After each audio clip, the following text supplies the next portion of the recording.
ये लड़का इमॉर्टल ओगर्स को मारकर पॉइंट्स इकट्ठा करता है। ऐसे राक्षस जिन्हें चाहे जितनी बार मार दो वे अगले दिन फिर से जिंदा हो जाते हैं और हर बार पहले से ज्यादा ताकतवर और तेज बन जाते हैं।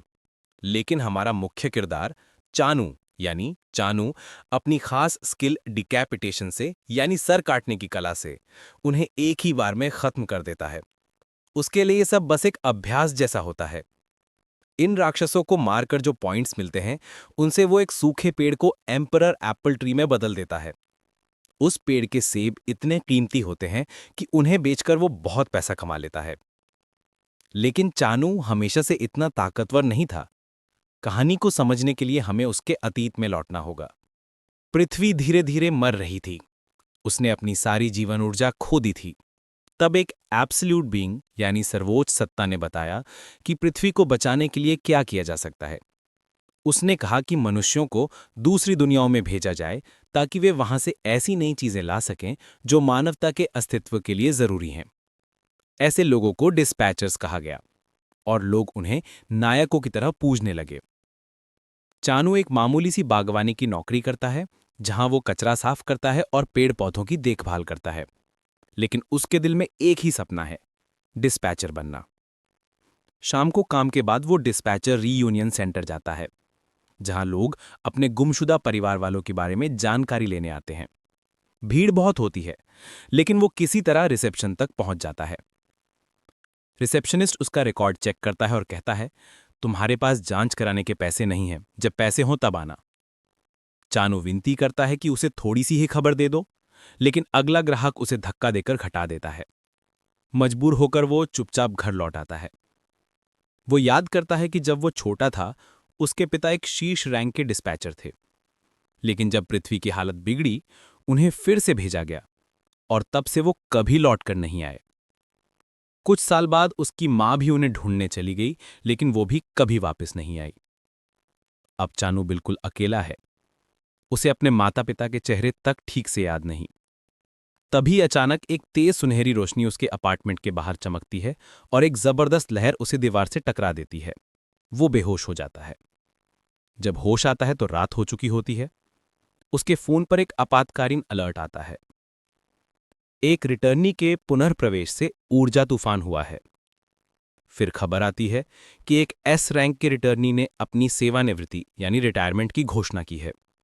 वो कहता है कि वो अपने साथियों की रक्षा नहीं कर सका और अपने ईश्वर को भी नहीं बचा पाया। अब वो डिस्पैचर बनने के योग्य नहीं रहा। उसकी बात सुनकर सब लोग स्तब्ध रह जाते हैं। पृथ्वी की जनसंख्या अब 500 मिलियन से भी कम है और नए उच्च स्तर के डिस्पैचर्स बनाना बेहद मुश्किल हो गया है। चानू निराश हो जाता है। तभी दरवाजे पर कोई दस्तक देता है। वो जाकर देखता है लेकिन वहां कोई नहीं होता। फिर एक आवाज आती है, नीचे देखो। वो नीचे देखता है और चौंक जाता है। उसके पैरों के पास एक बोलने वाला खरगोश खड़ा है जो टैबलेट पकड़े हुए है। खरगोश कहता है, क्या तुम चानू हो? बधाई हो, अब तुम एक डिस्पैचर बन गए हो। चानू हैरान रह जाता है। उसे लगता है कि शायद वो सपना दिख रहा है।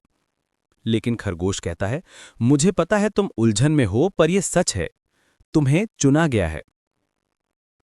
फिर वो कहता है, चलो किसी और जगह जाकर बात करते हैं। रास्ते में खरगोश पूछता है, क्या तुम्हारी कोई विशेष शक्ति है?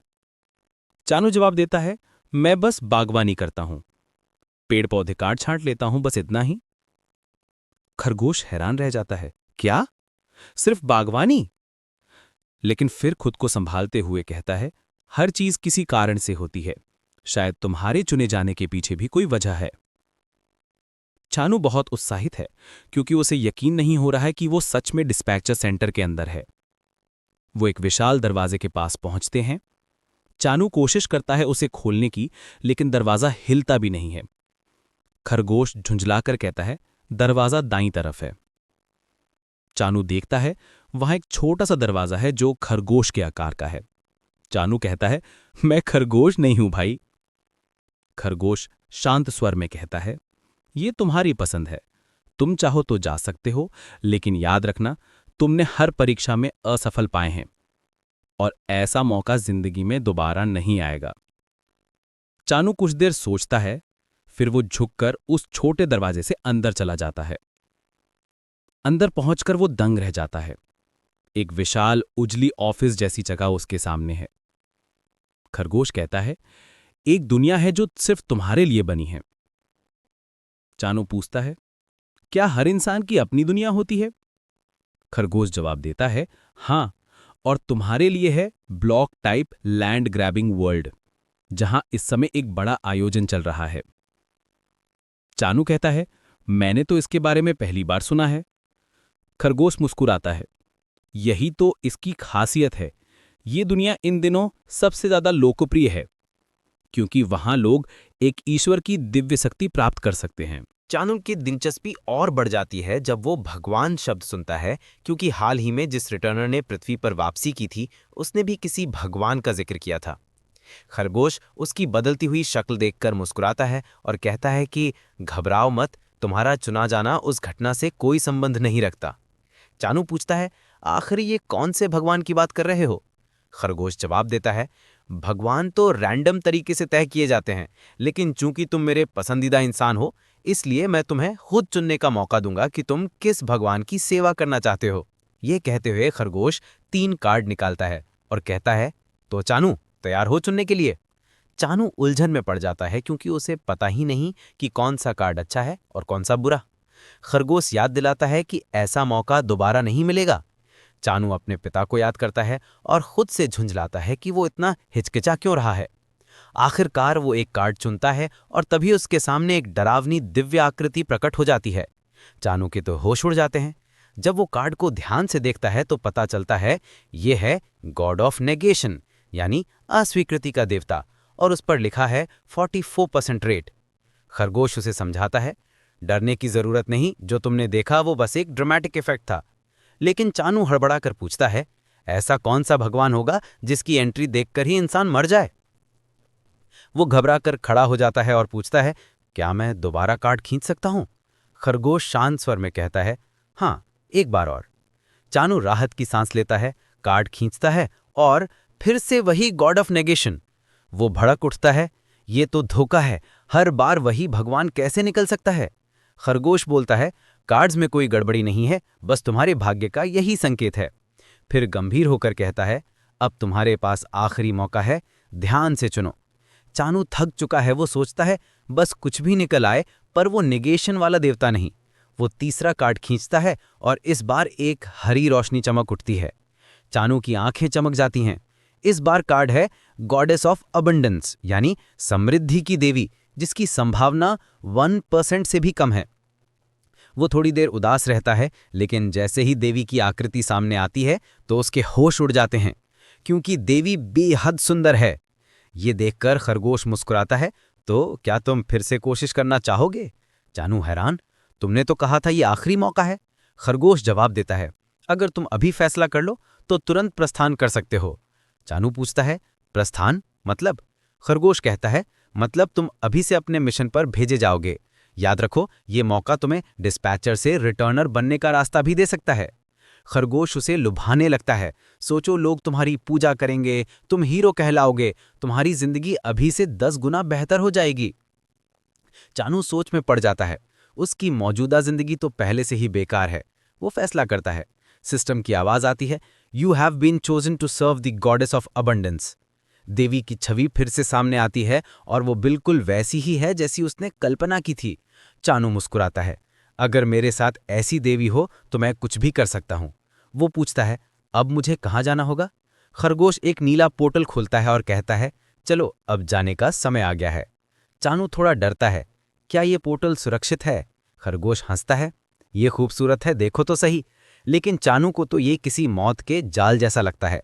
फिर भी वो पीछे नहीं हटता। वो ठान चुका है, अब मैं किसी को दिखाकर रहूंगा कि असली काबिलियत क्या होती है। जैसे ही वो सोचता है, खरगोश अचानक उसे धक्का देकर पोर्टल में गिरा देता है। उसी वक्त कोई आवाज खरगोश को डांटती है, तुम्हें सीधे हस्तक्षेप करने की अनुमति नहीं थी। खरगोश जवाब देता है, माफ करना, पर चानू ही हमारा एकमात्र उम्मीद है। चानू को खींचते हुए पोर्टल के अंदर एक स्क्रीन दिखती है, जिस पर लिखा है कि प्रतिशत दरअसल भगवान के गुट की शक्ति का संकेत है। चानू के पैरों तले जमीन खिसक जाती है। उसे लगा था ये प्रोबेबिलिटी है, लेकिन असल में ये फैक्शन स्ट्रेंथ थी। वो नए संसार में गिरता है, चारों तरफ वीरानी, बंजर जमीन, न मिट्टी में जीवन, न पेड़ में हरियाली। वो समझ जाता है कि देवी की शक्ति लगभग खत्म हो चुकी है।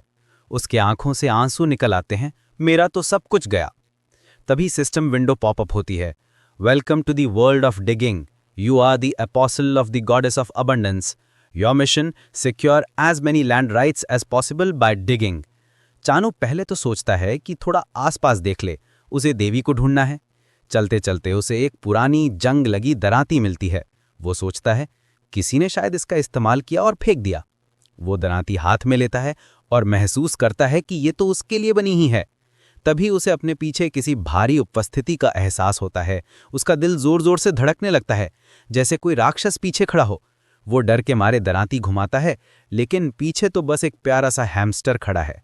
चानू झुक कर देखता है, वो हमला नहीं करना चाहता। वो सोचता है शायद इसे मारने पर बोनस मिल जाए।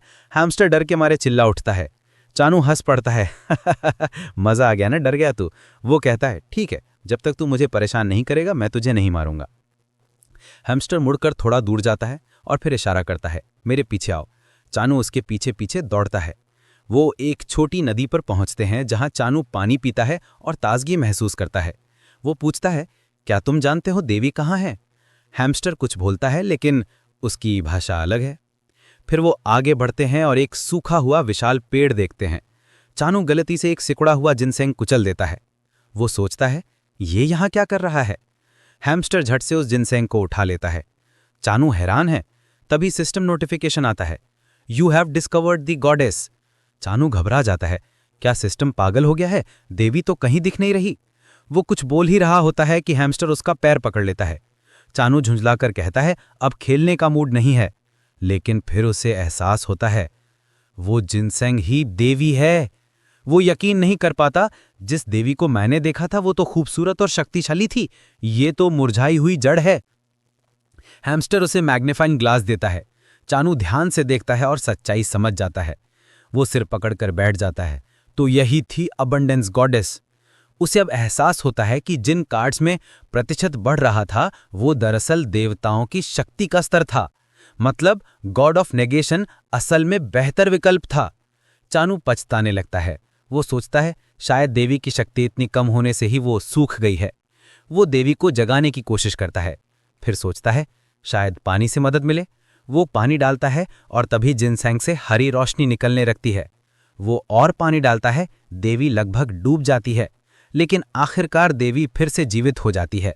हैमस्टर खुशी से उछल पड़ता है। चानू झुककर कहता है, प्रणाम देवी, मैं आपका सेवक हूं। देवी धीरे से सिर उठाती है और उसकी ओर देखती है।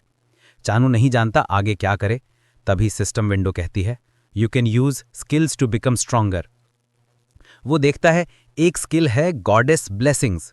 वो सोचता है शायद इससे फसलें सुंदर होंगी, लेकिन जैसे ही वो स्किल लगाता है सिस्टम दिखाता है, स्किल एक्टिवेटेड, डीकैपिटेशन। चानू चौंक जाता है, ये तो सिर काटने वाली स्किल है। वो सोचता है समृद्धि की देवी ऐसी हिंसक शक्ति क्यों देगे। वो देवी की तरफ देखता है और पूछता है, क्या सच में मुझे किसी का सिर काटना होगा? देवी की चुप्पी उसे और उलझा देती है। वो सोचने लगता है तो किसका सिर काटूं?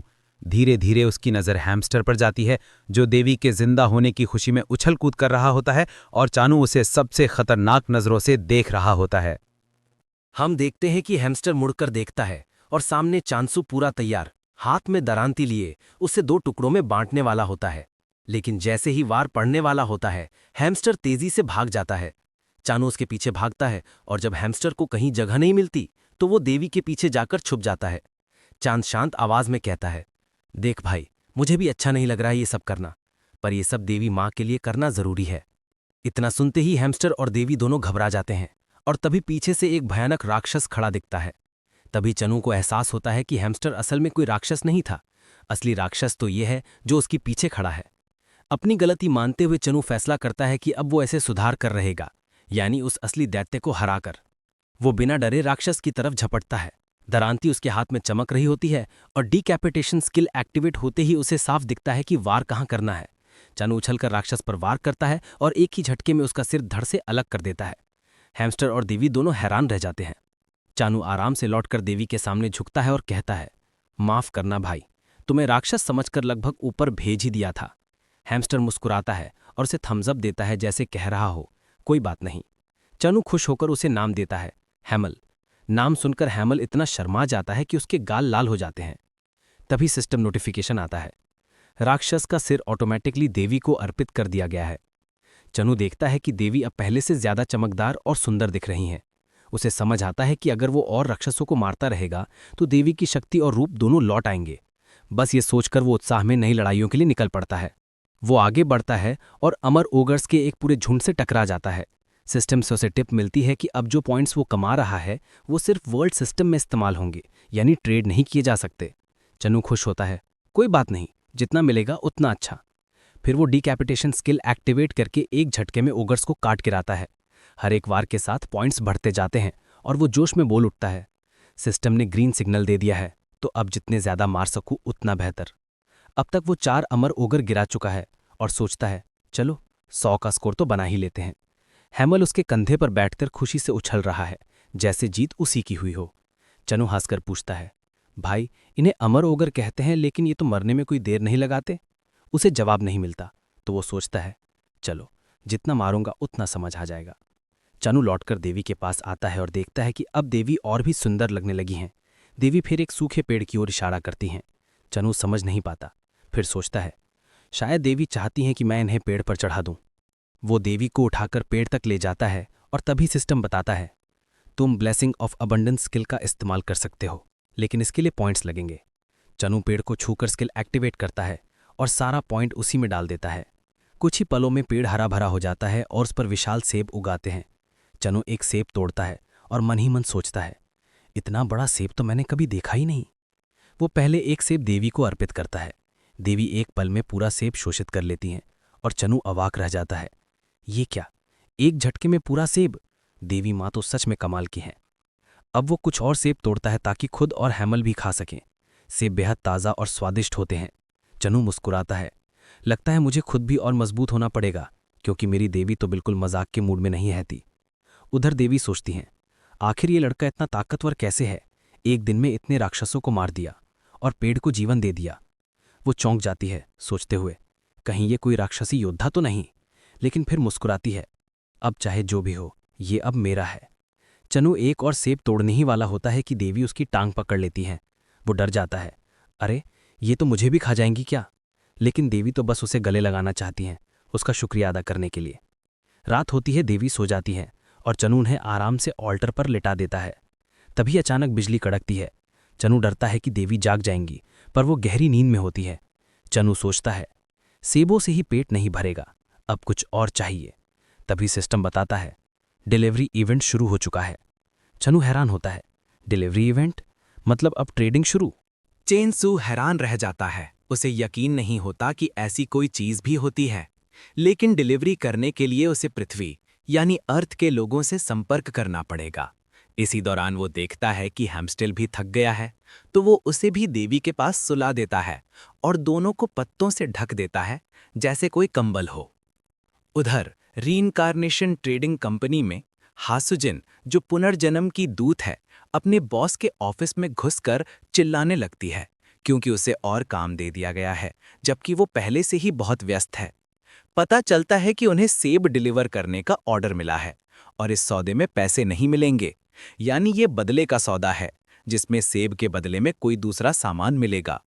जेसुजिन गुस्से में चिल्लाती है, मैंने क्या गलती की जो मुझे ये बेकार का काम दे दिया गया? पर बॉस मुस्कुरा कर कहता है, नहीं, ये तेरे लिए एक छुट्टी जैसी है। ऑफिस में रहेगी तो और काम मिलेगा, इसलिए ये ट्रिप तेरे दिमाग को थोड़ा फ्रेश कर देगी। जेसुजिन फिर कहती है, तुम मुझे भेज रहे हो क्योंकि कोई और नहीं है, सही कहा ना? बॉस हंसते हुए कहता है, शायद तू सही कह रही है, और मुस्कुराकर बोलता है, चल जल्दी निकल, शायद इस ट्रिप पर तेरा नसीब चमक जाए।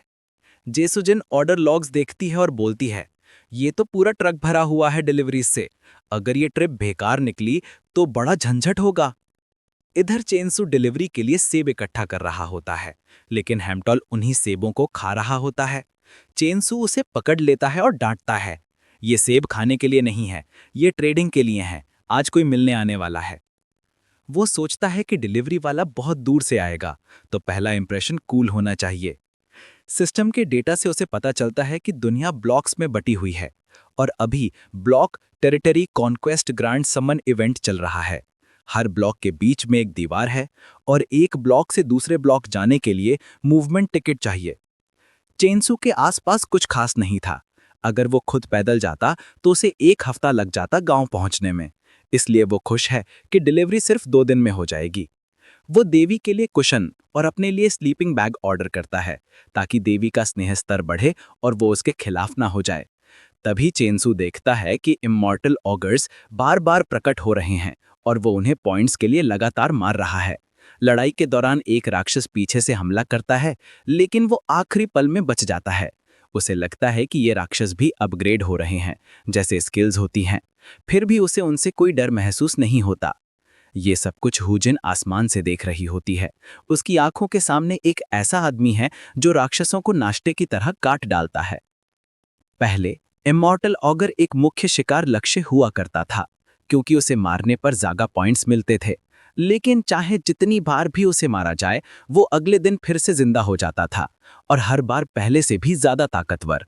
वो अपने लक्ष्य पर शाप छोड़ देता था, जिससे वो धीरे धीरे कमजोर पड़ के मर जाता था।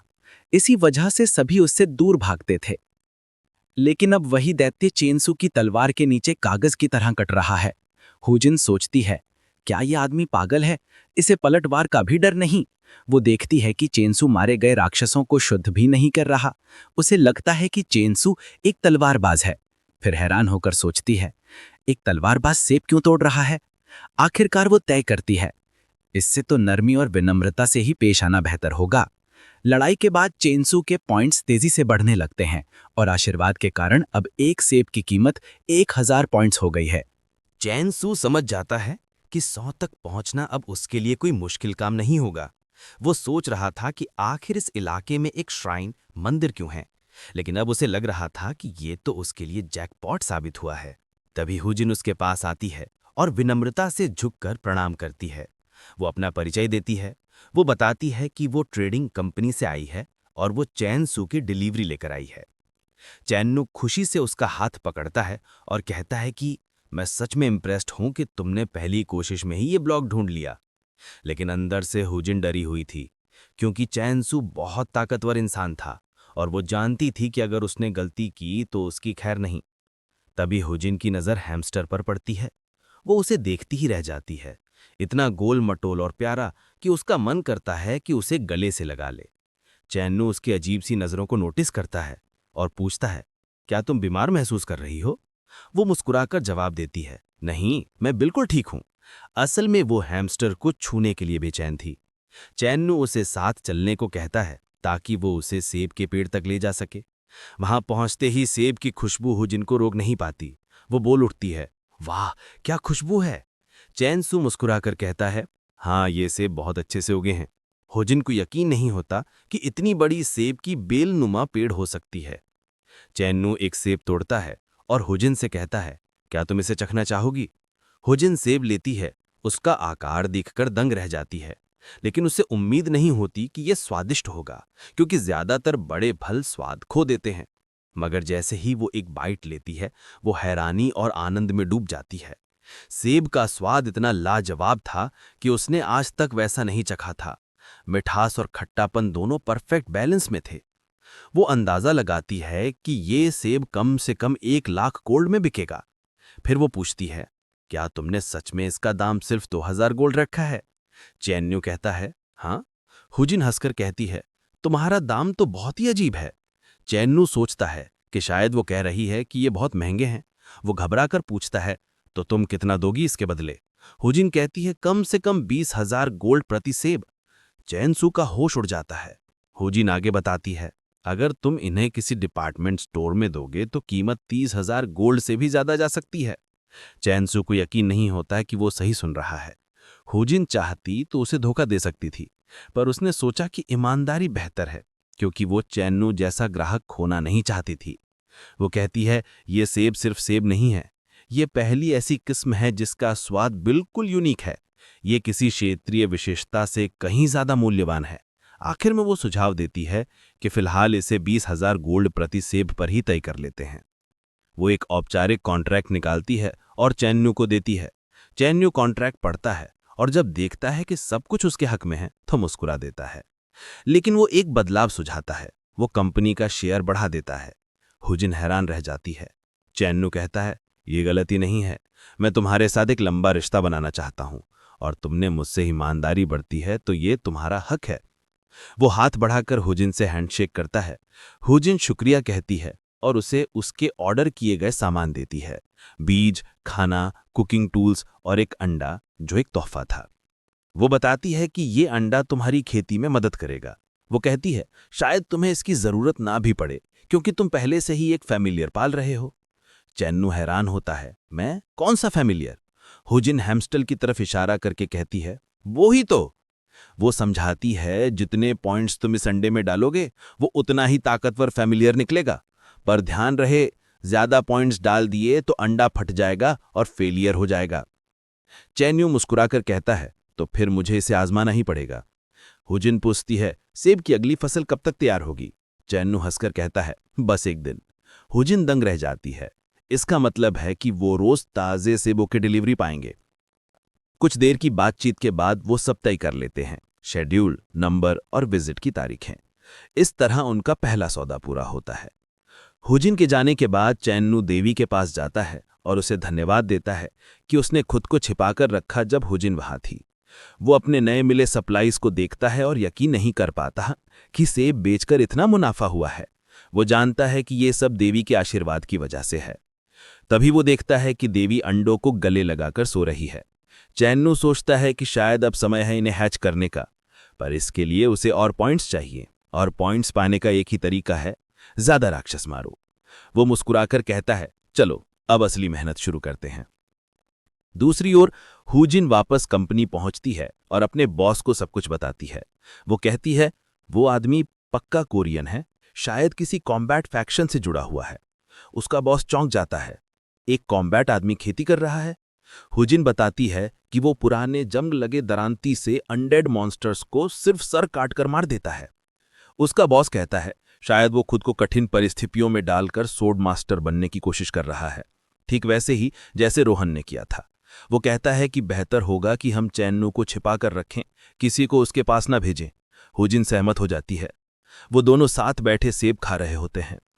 इतने में हुजिन बॉस का हाथ रोककर कहती है, हमने तय किया था साथ में खाना। उधर अबंडेंस की दुनिया में चैन्नू अंडों में पॉइंट्स डालकर उन्हें हैच करने की कोशिश करता है। वो सोचता है कि शायद कोई क्यूट या ताकतवर मॉन्स्टर निकलेगा। अंडा फूटता है, तेज रोशनी फैलती है और चैन्नू को लगता है कि अब SS रैंक का फैमिलियर निकलेगा। लेकिन जैसे ही धुआं छटता है, उसके सामने एक चिकन का बच्चा खड़ा होता है। वो दंग रह जाता है, इतना सब कुछ सिर्फ एक मुर्गी के लिए? वो सोचता है कि इसे पाल कर खा ले, लेकिन फिर सोचता है 120,000 पॉइंट्स का चिकन खाना पाप होगा। वो तय करता है कि ज्यादा लगाव न हो, इसलिए इसे नाम देता है आहरी। फिर दूसरा अंडा भी फूटता है। चैन्नू फिर से उम्मीद करता है कि इस बार कोई वर्कर निकलेगा, लेकिन एक सुअर का बच्चा निकलता है। वो उसका नाम रखता है दोजी। अब वो मायूस हो जाता है, मुझे फैमिलियर्स चाहिए थे, मिले सिर्फ खाने के सामान। तभी आहरी और दोजी देवी के पास जाते हैं और प्रणाम करते हैं। देवी कहती है, मुझे माफ करना, मैं तुम्हें आखिर तक बचा नहीं पाई। वो भी माफी मांगते हैं कि हम तुम्हारी सेवा ठीक से नहीं कर पाए। देवी उन्हें चेतावनी देती है, चैन्नू को मत बताना कि तुम मेरे अनुचर हैं, वो तुम्हें बेच देगा या शायद खा भी लेगा अगर बेकार लगे। आरी और दोजी चैन्नू की भयानक आभा महसूस करते हैं और तुरंत देवी की बात मान लेते हैं। वो तय करते हैं कि जब तक चैन्नू को कम्युनिकेशन स्किल नहीं मिलती, उन्हें चुप रहना ही बेहतर होगा। अगले दिन सुबह चैन्नू हमेशा की तरह अनडेड मॉन्स्टर्स का शिकार करने निकलता है। आर्य और दोजी उठते ही चारों तरफ हंगामा सुनते हैं। जब वो देखते हैं कि चैन्नू मॉन्स्टर्स काट रहा है, तो उन्हें एहसास होता है कि देवी ने झूठ नहीं कहा था, वो सच में खतरनाक इंसान है। आर्य कहता है, वो हमें बहुत अजीब नजरों से देख रहा था। दोजी घबरा कर कहता है, मुझे भी याद है वो नजरिया। जब लड़ाई खत्म होती है तो वो दोनों सिर पर तौलिया लेकर आते हैं और चैन्नू से कहते हैं, आपने बहुत मेहनत की, ये लीजिए, पूछ लीजिए। चैन्नू मुस्कुराता है और उनकी तारीफ करता है, फिर उन्हें सेब खाने को देता है। दोजी तुरंत दौड़ता है, जबकि आहरी दिखावे में संयम रखता है।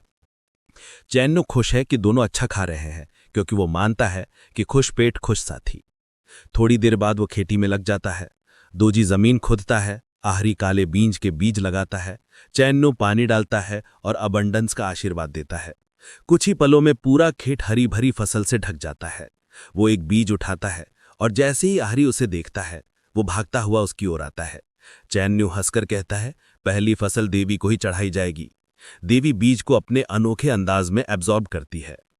फिर चैन्नो कहता है, चलो अब खाना खा लो, थोड़ी देर में आलू लगाने हैं। इस बार आहरी भी दूजी जितना ही खाता है और दोनों फूले हुए गुब्बारों जैसे दिखने लगते हैं। आहरी पछताता है कि उसने इतना ज्यादा खा लिया, पर चैन्नो खुश है कि उसके साथी पेट भरकर खा रहे हैं।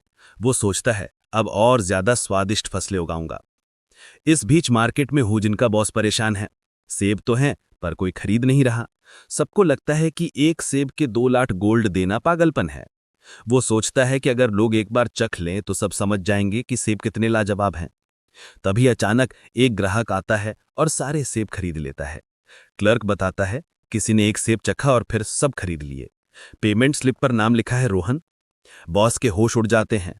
वही रोहन जो हैंडीकैप ट्रेनिंग मेथड का निर्माता और अनराइवल्ड सोड मास्टर है। अब ये खबर आग की तरह फैल जाती है। हर कोई कहता है कि रोहन वही सेब खाता था जिससे वो सोड मास्टर बना था। रियू का फोन लगातार बजता है। हर जगह से ऑर्डर्स आ रहे हैं। 1 बॉक्स नहीं, हमें 100 बॉक्स दो।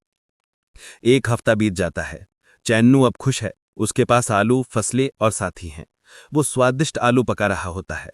दोजी उसके पैर पकड़कर गिड़गिड़ाता है कि थोड़ा मुझे भी दो। चैन्नो हंसता है, तू तो अभी खाकर आया है। फिर भी उसे थोड़ा सा दे देता है। इसी दौरान हुजिन वापस आती है और देखती है कि सारे फैमिलियर्स हैच हो चुके हैं। वो सबको देखकर दंग रह जाती है। ये तो टेडी बियर जैसे क्यूट हैं। वो चैन्नो को बताती है कि सारे सेब बिक चुके हैं सिर्फ 2 दिन में, और वो भी पूरी कीमत पर। चैन्नो के होश उड़ जाते हैं। उसे यकीन नहीं होता कि सेब इतनी जल्दी बिक गए हैं। हुजिन बताती है, अब हर कोई चैनसू के सेब खाता है। चैन्नो गणना करता है। उसे प्रॉफिट का 30% मिलता है, यानी हर सेब पर 60,000 गोल्ड। अगर 50 सेब बिके तो 3 मिलियन एक दिन में। वो सोचता है, अगर ये ऐसे ही चलता रहा तो मैं साल भर में 1 बिलियन गोल्ड कमा लूंगा। वो आसमान की ओर देखता है और मुस्कुराता है। अब मैं सही रास्ते पर हूं और शायद इसी रास्ते पर मुझे अपने माता पिता का सुराग भी मिल जाए।